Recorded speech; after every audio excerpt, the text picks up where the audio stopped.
Güzel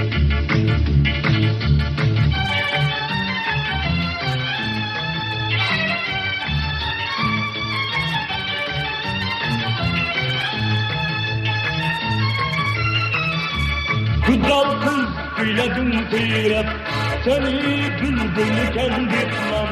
Gözünce bir nazar taşlap, açılgan gülken bitmem.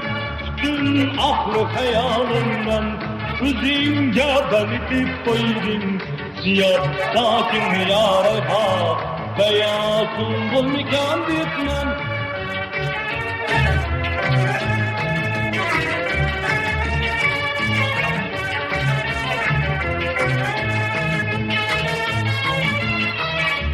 Kilişken boyum astından, nigartım üzermeyi hiç.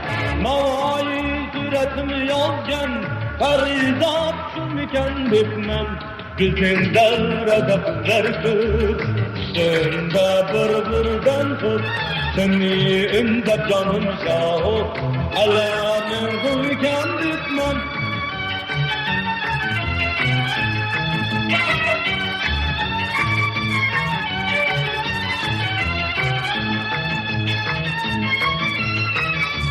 Kıyaş aynı salıga, yetolmayda kıcırgendik.